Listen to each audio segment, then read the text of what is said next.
Bom dia, boa tarde, boa noite. Em um dia, um jovem voltava dentro de um ônibus de seu trabalho como atendente de videolocadora.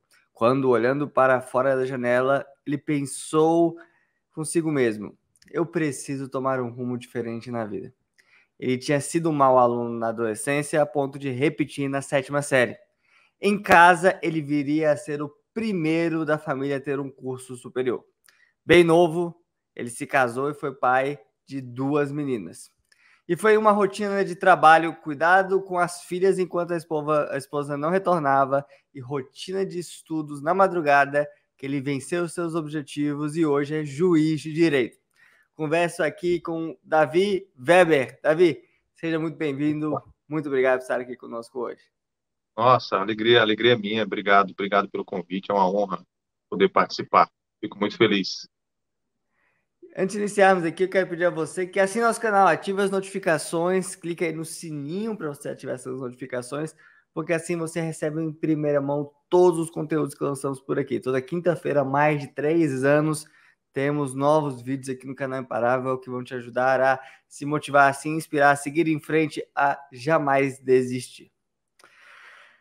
Davi, você mesmo se define como um mau aluno na juventude. Assim que terminou a escola, inclusive, você partiu para o trabalho na iniciativa privada. Naquela época, passava pela sua cabeça que um dia poderia vir a se tornar juiz? Não, nem próximo disso. Eu venho de uma família que, quando você terminava o ensino médio, você terminava os estudos, né? Existia isso. Meu filho terminou os estudos porque terminou o ensino médio.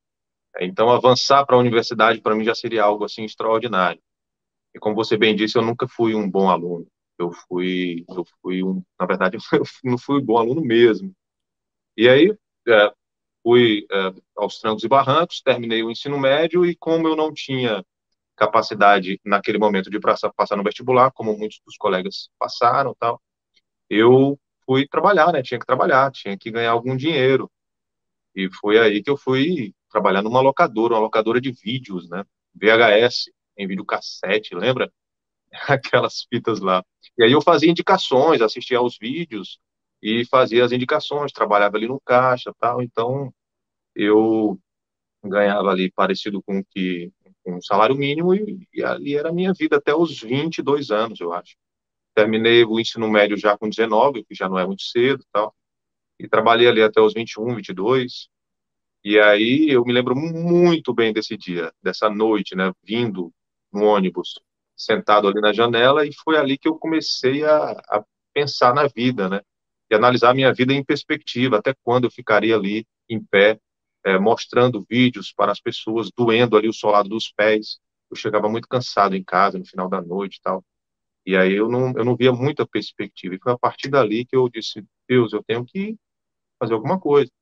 Eu tenho pretensões, eu tenho sonhos, e eu vou em busca desses sonhos. E foi quando eu sentei e resolvi estudar. Abandonei o emprego, sentei numa rede, num quarto que tinha lá onde a gente morava, falhei algumas apostilas e ali fiquei até passar nos concursos de nível médio, que era o meu objetivo inicial, né? Eu falei lá com o pessoal de casa e disse, gente, eu só me levanto dessa rede quando eu passar no concurso de nível médio, que me dê uma remuneração digna e que eu possa ter uma certa estabilidade e segurança.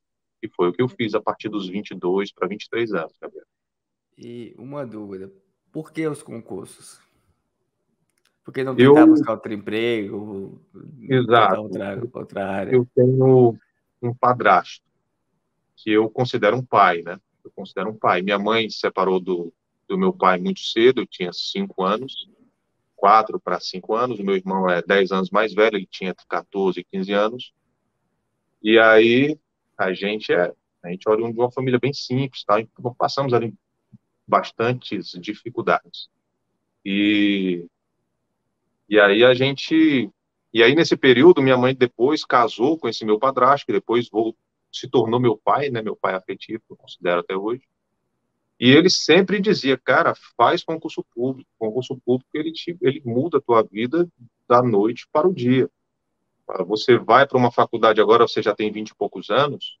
Você vai passar 5 anos, vai terminar a faculdade e nada indica que você vai entrar mercado, no mercado profissional e vai conseguir uma carreira. Concurso público, não. E faz concurso, e me incentivava, e me inscrevia, e eu sempre, aquele histórico do cara que não gosta de estudar, né? Assim, pô, vai me inscrever aí, tá, escreve, e às vezes nem ia, tal. Só que a partir daquele momento eu disse, não, agora realmente eu vou ter que fazer concurso, porque eu preciso mudar o que eu estou tendo, tenho minhas pretensões, meus sonhos. Aquela coisa da juventude, né, Gabriel? 20 e poucos anos, o cara não ter dinheiro para comprar suas coisinhas, suas roupas, pra você sair e tal, com a namorada e tudo. E aquilo me incomodou. E aí surgiram 3 concursos na época, na verdade 2. O concurso da Polícia Civil, era agente, né, inspetor hoje, e o concurso o curso de formação de oficiais da Polícia Militar do Estado do Ceará na época. E surgiram, eu disse, vou fazer. E fiz aquilo que eu tinha proposto. Me deitei na rede, estudei muito até passar. E consegui a aprovação realmente nesses concursos. E aí, Dando um Gabriel? passo para trás, perdão Ah, pela interrupção. Você não era um bom aluno, não. como você disse, mas você conseguiu engatar nos estudos num modo aí aparentemente bem intenso. Uhum. Como é que você conseguiu fazer essa virada? Como é que você conseguiu se concentrar por tanto tempo?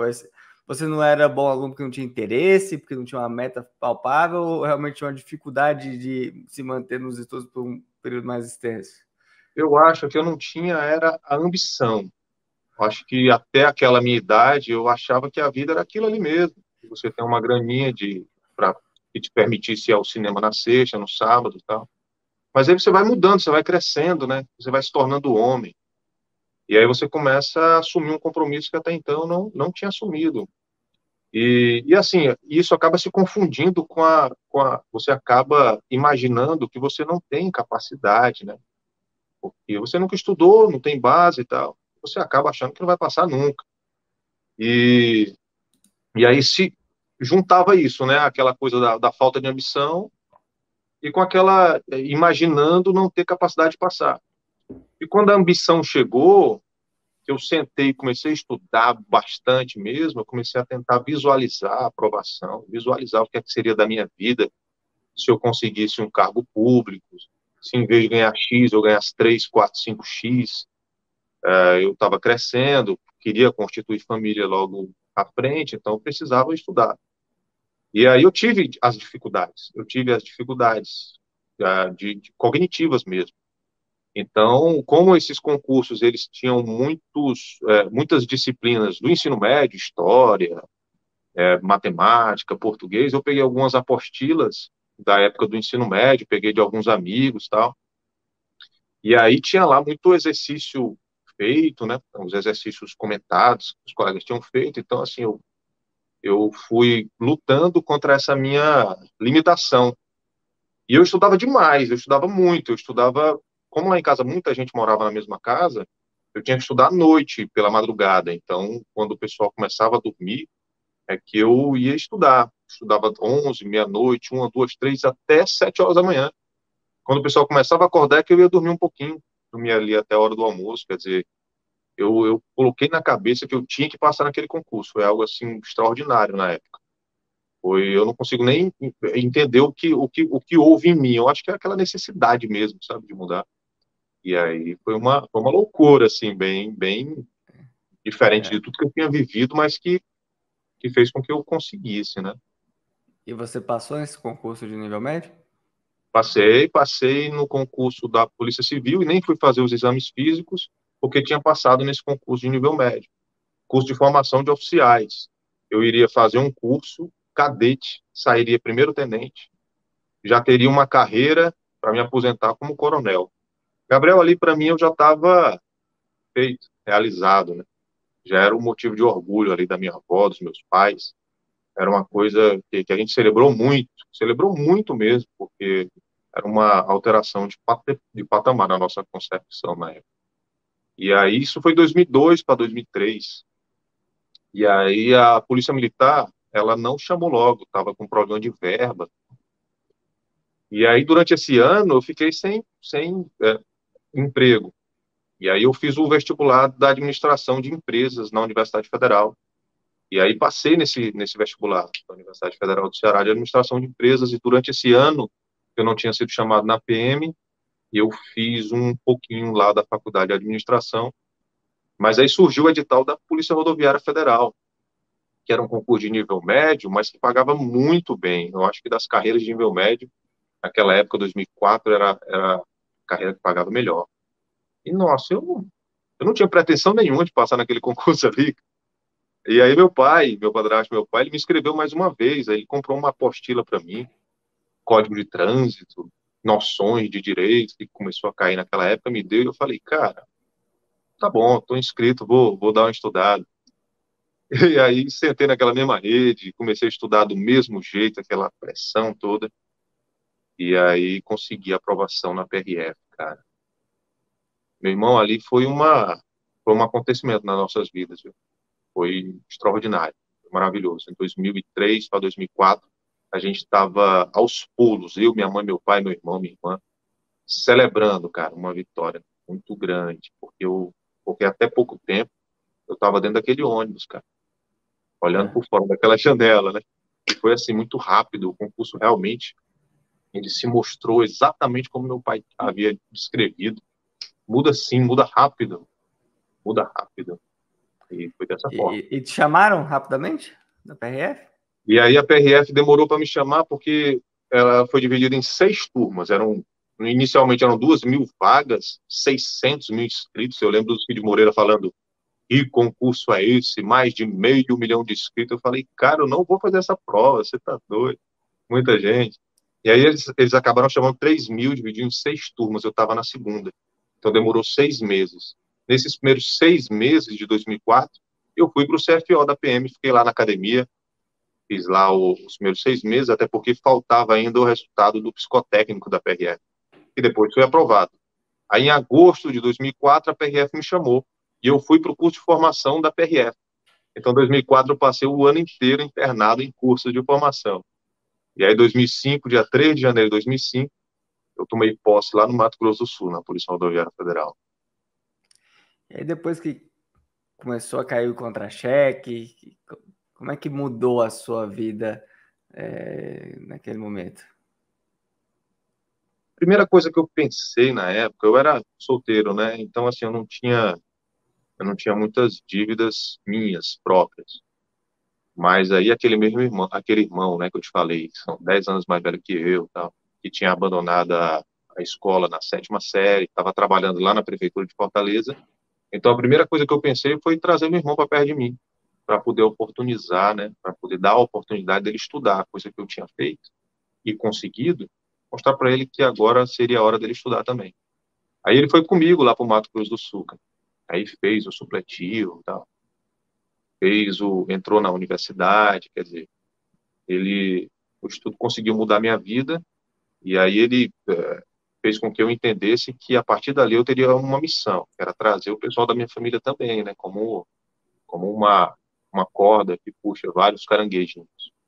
E foi o que eu fiz, meu irmão veio, começou a estudar, tá, começou a estudar para concurso. E aí, em 2006, eu voltei para o Ceará e assim, era um salário muito bom, 2005, 2006, com um cara solteiro, então era uma grana muito boa, então me sobrava dinheiro.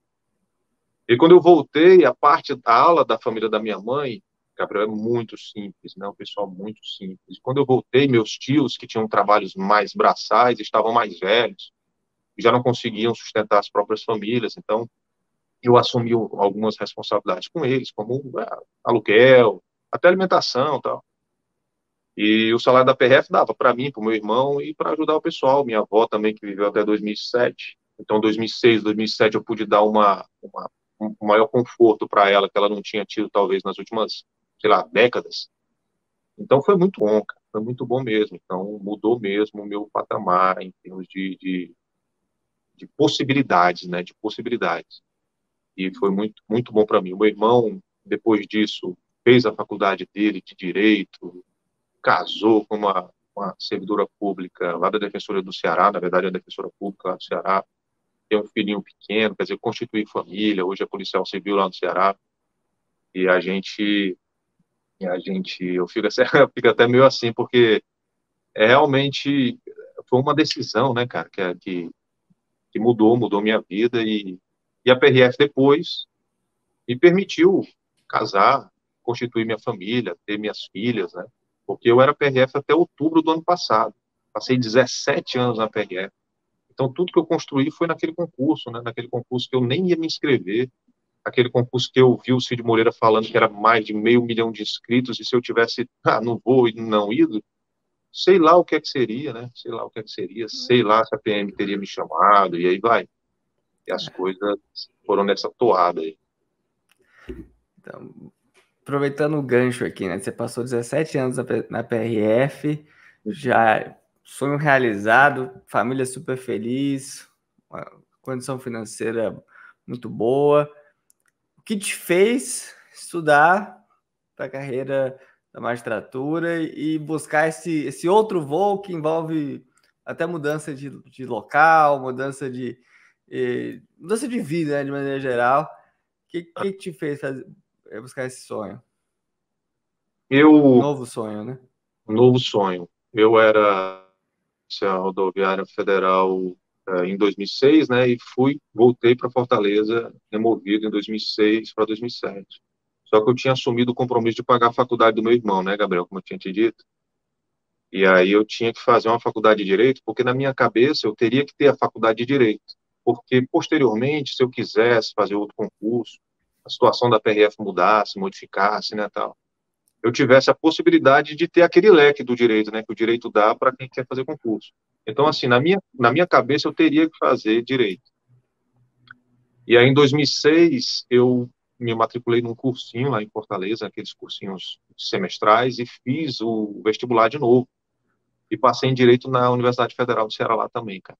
Passei 6 meses estudando, e talvez eu tenha estudado mais do que estudei para passar na PRF, para passar na Federal de Direito.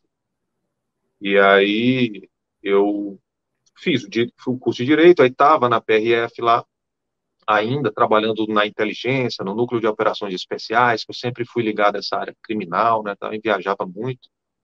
Então, a minha faculdade de Direito, que eu deveria ter feito muito bem, não fiz muito bem também, a exemplo do que aconteceu em toda a minha vida estudantil, a faculdade de Direito também não foi muito boa, até que terminei a faculdade de Direito. Terminei a faculdade de Direito já com 31 anos. Eu entrei na faculdade, portanto, com 27, né? Que já era meio fora do padrão lá dos meus colegas da faculdade. Quando eu terminei a faculdade, eu casei em 2010, terminei a faculdade em 2011, minha filha nasceu em 2012, eu tinha pretensão já de fazer concurso, mas aquele não era o momento. Em 2012 nasceu minha filha mais velha, 2015 nasceu minha filha mais nova. E agora eu chego na resposta à sua pergunta. Minha esposa estava sem trabalhar. Aquele dinheiro em 2006, 2007 era uma grana muito grande, ali já não era mais. Já estava sobrando o mês no salário e os boletos já começavam a atrasar. E aí eu comecei a pensar na possibilidade de fazer concurso. Até então eu não sabia que eu queria magistratura. Na verdade, eu só sabia que eu não queria magistratura e Ministério Público. Não pela carreira, mas porque eu imaginava que era inalcançável, que eram concursos assim que eram muito difíceis, né? Então eu pensava, sei lá, talvez procuradoria, que só tinha objetiva e subjetiva. Pensei até em Ministério do Trabalho, Auditor Fiscal do Trabalho, aqueles concursos que não tinham tantas fases, tal. Até que eu fui levar um preso, uma pessoa que eu havia prendido em flagrante, a uma delegacia de polícia civil lá no Ceará. E tinha lá dois escrivães, fazendo lá o flagrante e estudando. E aí eu conversei com eles, e eles falaram que estavam se preparando para a magistratura. Eu falei, magistratura? Sério? Ele é, cara, interessante a magistratura. Eu disse, cara, mas não é muito difícil? Esse é bem difícil, mas dá. Aí eu olhei para eles, casados, com filhos, na mesma situação que eu. E eles me explicaram, cara, o concurso da magistratura, você se prepara para um, você se prepara para todos. Tem uma resolução do CNJ que padroniza tal, e eu fiquei com aquilo na cabeça. Aí eu falei, estou precisando de dinheiro, estou muito apertado, o pessoal lá de casa talvez comece a passar por dificuldades mesmo. Então, eu vou ter que. Aí eu estava viajando muito para ganhar diária nos núcleos onde eu era lotado, para ganhar diária para poder cumprir os meus compromissos. Eu estava muito cansado. Então, juntou o cansaço, a necessidade financeira, eu falei, preciso estudar. E foi aí que eu comecei, final de 2014, 2015, eu disse, vou fazer magistratura, vou fazer provas da magistratura e vou passar nesse negócio. E foi aí que eu comecei. Isso aí foi o start. E como é que foi a sua rotina? Você dava plantão, né, na PRF, plantões de 24 horas, se eu não me engano, Isso. 2 filhas pequenas, que você ajudava a cuidar, e ainda um estudo intenso para um dos concursos mais difíceis do país. Como é que você dava conta disso? Cara, era bem complicado. Os plantões eram um plantão de 24 horas por 3 de folga. Aí tinha o primeiro plantão, que era o dia do plantão, que eu não estudava. O segundo dia não tinha condições de estudar, porque eu era cansado mesmo, assim. E as crianças já não me deixavam descansar, como na época, né? Eu saía do plantão antigamente solteiro, dormia o dia inteiro, né? E já as crianças já me exigiam, já demandavam, e eu, como pai, queria ser um pai participativo, então o cansaço estava sempre muito presente. Nesse primeiro dia de folga eu não consegui estudar, realmente, dedicava para as crianças. E os outros 2 dias eu estudava da maneira que dava. Da maneira que dava. Quando as crianças iam para a escola, eu estudava. Quando as crianças dormiam, eu estudava. E assim caminhava. Minha esposa voltou a trabalhar e aí começava a ficar mais complicado, porque o período que ela estava trabalhando, eu tinha que estar com as crianças, né? A gente estava sem grana para colocar alguma pessoa para cuidar das crianças, então era assim, quando ela estava trabalhando, as crianças estavam comigo, e eu ficava dando a atenção que eu tinha que dar para as minhas filhas. Quando ela chegava, eu entregava as crianças para ela, e aí a gente fazia essa divisão, era uma coisa bem fragmentada, o estudo bem fragmentado. Não é aquele estudo que você senta ali de manhã, toma o seu café, começa a estudar, espera o almoço, nada disso. Dava quando dava. E aí apareciam as intercorrências que toda criança tem. Era uma gripe, era uma febre, era um encaminhamento ao hospital, tinha que sair para passear, afinal de contas, as crianças precisam do pai ali para brincar, tal. Então, assim, foi um estudo bem tormentoso, bem tormentoso. E aí eu estudava à noite, de madrugada, sono, então eu colocava livros no beliche com a luz em cima para estar em pé, porque se eu sentasse eu dormia. E aí minha filha, quando conseguia dormir com febre, num quarto escuro, eu não podia sair porque ela dormiu na cama, e se eu saísse, ela podia cair da cama, se eu tirasse da cama para botar no berço, ela acordava. Então eu sentava na fresta da porta, deixava um feixe de luz em cima do meu livro e ali estudava sentado no chão. Quer dizer, se for colocar aqui, vai a entrevista inteira desses detalhes, né? Isso enquanto eu estava no plantão. E depois eu tive que sair do plantão e fui para o expediente normal, de segunda a sexta, porque eu tive que adquirir a prática jurídica, né? Então, os últimos 3 anos lá na PRF, os 3 anos até a aprovação, eu estava no núcleo de apoio técnico e jurídico, as comissões de julgamento de multa lá, né? E também na corregedoria, que foi minha última lotação lá no Ceará, que aí eu era presidente de comissões de PAD, analista processual, e eu trabalhava até às 17. E nesse período, era o período que a minha mulher trabalhava como farmacêutica numa farmácia lá perto, e ela trabalhava e os horários não coincidiam com os meus. Então, eu trabalhava das 8 até às 17. Às 17 eu pegava minhas filhas, que estudavam à tarde. E a minha esposa estava no trabalho, só chegaria em casa às 21h30, 21 a 21h30. Então, eu pegava as crianças às 17, ficava com elas, dava jantar, dava banho, fazia o que tinha que fazer ali de tarefa. Minha esposa chegava às 10, eu já estava acabado assim de sono, não conseguiria estudar a partir dali. Então, eu dormia um pouco mais cedo, eu dormia ali assim que ela chegava, eu dormia, acordava 2h50, Gabriel, e aí eu 2h50? tomava 2h50, 2h50 da manhã. E aí eu fazia um café. Os 10 minutos que eu tinha ali para fazer um café quente, para queimar tudo por dentro, para ver se eu conseguia ficar acordado. E aí eu estudava das 3 às 7h30. E aí ia trabalhar. E às 17 pegava as crianças, às 10 entregava para ela. Caramba. E aí foi. Durante muito tempo. Quanto Muito tempo? tempo. Durante quase 2 anos. Quase 2 anos. Eu pensei assim que o corpo começou a dar sinais. O corpo começou a dar sinais que eu estava realmente prestes a ter uma estafa. E aí fica tudo pro alto, né, cara? A atividade física vai pro saco, quer dizer, foi uma loucura, uma loucura. E quando é que veio o sucesso aí na magistratura? Você já foi na primeira prova, E fez aí várias eu tinha, provas? eu tinha, eu fui, eu como eu não tinha muito tempo, então não tinha como fazer aquele concurso, aquela preparação full, né? Aquela preparação que você faz, a doutrina bem aprofundada, jurisprudência, lei, questão. Então, assim, o que é que eu tinha? Eu tinha aquelas 3, 4 horas da madrugada para estudar, tal. Então, eu tinha que estudar estrategicamente. Eu sabia que a primeira fase tinha uma pegada de legislação, de jurisprudência que me faria alcançar o corte, então eu pensei assim, cara, se eu não tenho tempo para aprofundar muito agora, eu vou fazer com que essa primeira fase deixe esse problema para mim.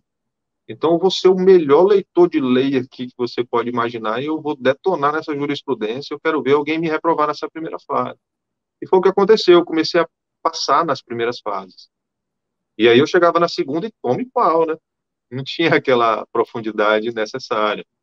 Eu falei, vai ser assim, cara. Eu vou estudar o que eu tenho que estudar na primeira. Quando eu estiver na segunda fase, eu estudo para a segunda fase. Vai chegar um momento que essas segundas fases que eu vou fazer vão se repetindo, eu vou acumulando conhecimento e vou começar a passar. Então, nas provas, na pequena magistratura, para o pessoal que não sabe, tem a prova objetiva, 100 questões na primeira fase, aí você faz uma prova discursiva. Se você tirar 6 nessa prova discursiva, você tem as sentenças corrigidas, sentença civil e sentença criminal na segunda fase. Eu ia bem na prova discursiva, e a sentença civil me reprovava, a sentença criminal eu sempre fui muito bem.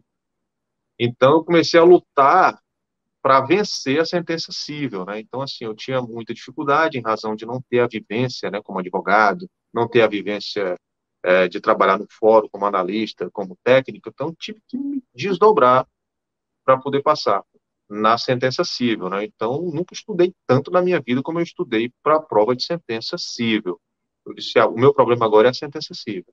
Então, eu passava nas primeiras fases, ia bem na discursiva, e meu objetivo era passar na sentença civil.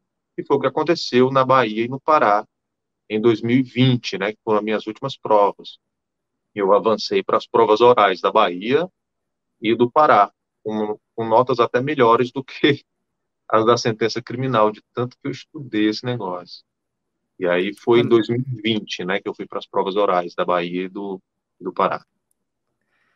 2020, você começou a estudar pelo que você me falou para magistratura, foi em 15, 2015. Foi 2015. 5 anos do É. início ali até a última Mas aí, fase, viu, que é a última Miguel, etapa. é bom que a gente lembre que de 2016, finalzinho de 2016 até 2018, eu dei uma parada quase que completa nos estudos. Porque a grana apertou de uma forma que eu comecei a pesar, né? Comecei a analisar, peraí, se eu continuar fazendo as provas, eu vou começar a tirar da mesa de casa. Então, não dava, estava complicado, sabe? E aí eu deixei de fazer provas. Eu estava avançando já nas segundas fases. Eu tinha vindo de uma reprovação na sentença civil por 0,0 alguma coisa no TJ do Amazonas, tirando quase 9 na sentença criminal. Aí foi um choque para mim. E aí eu dei tudo naquela prova, porque eu falei assim, cara, essa é a minha última prova. A partir daqui eu não tenho mais condição de viajar, né? Porque essas provas que você faz para magistratura, você viaja o Brasil inteiro, né? Cada fase que você vai, você tira do bolso R$ 2.000 com avião, com hospedagem, com aplicativo, com alimentação, etc. Então é muito gasto, segunda fase, etc. E aí eu não tive mais condição. Então, assim, nesses 5 anos, teve um período de um ano e pouquinho ali, que aí eu tive que parar realmente. E aí eu voltei quase que para estaca zero, me arrependo bastante de ter parado de estudar, era para eu ter ficado pelo menos ali, dando uma pincelada ou outra, na minha opinião. E como é que foi a sensação quando você tomou posse como juiz? Antes de tomar posse, eu vou retroceder um pouquinho da sensação da aprovação, sabe? Porque quando eu soube dessa aprovação na magistratura do Pará, foi algo extraordinário na minha vida, cara. Foi demais mesmo. Eu estava aprovado já para a prova oral da Bahia e do Pará. E aí eu fiz a prova oral do Pará no comecinho de setembro de 2020. Era dia 6 a minha prova. E a prova oral da Bahia seria dia 16. E aí eu fiz a prova oral, tinha ido bem. Dia 10 de setembro, eu estava de plantão, no meio do Pantanal.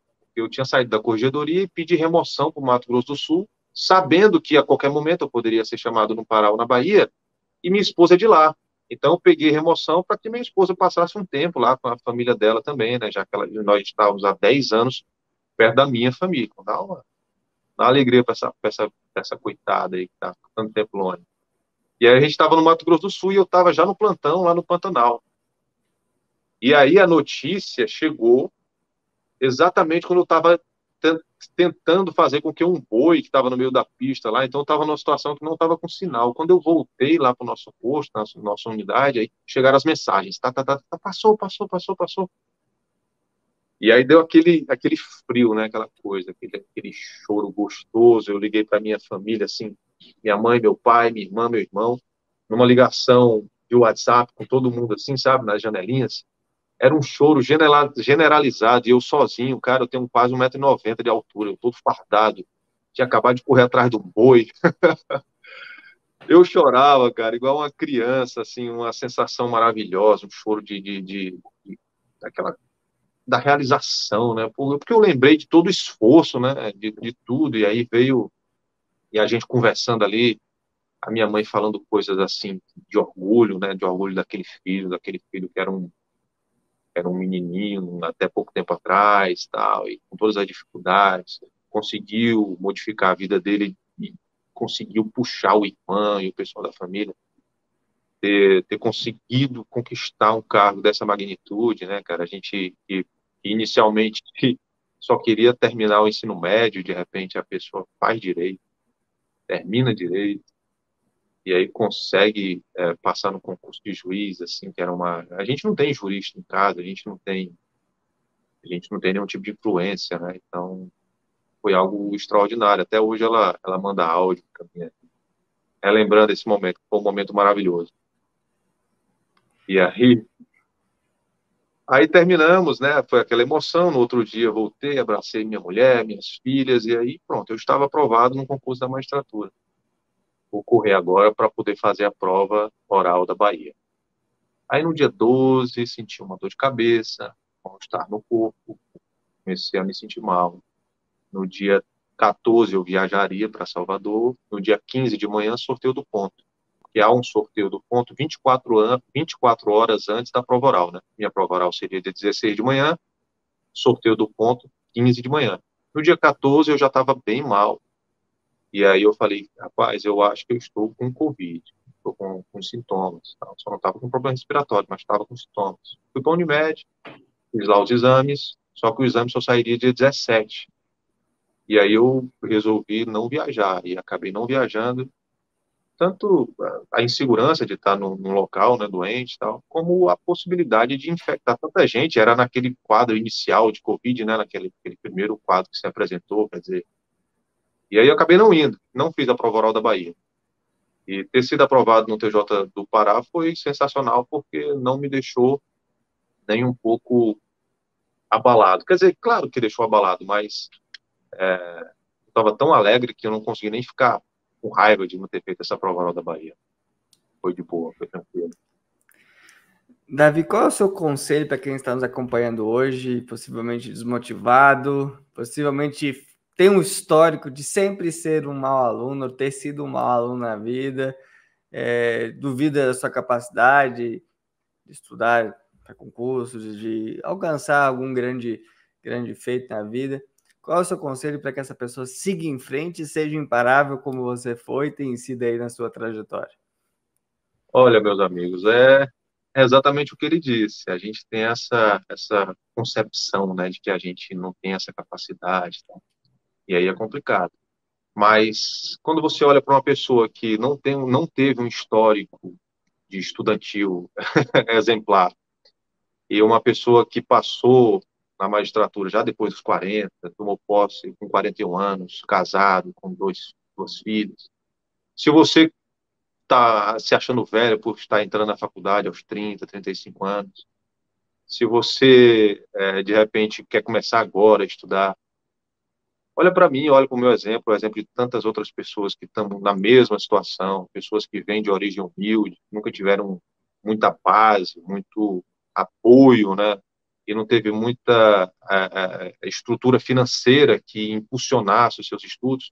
olhe para mim aqui, né? Veja em mim uma pessoa que passou por tudo isso.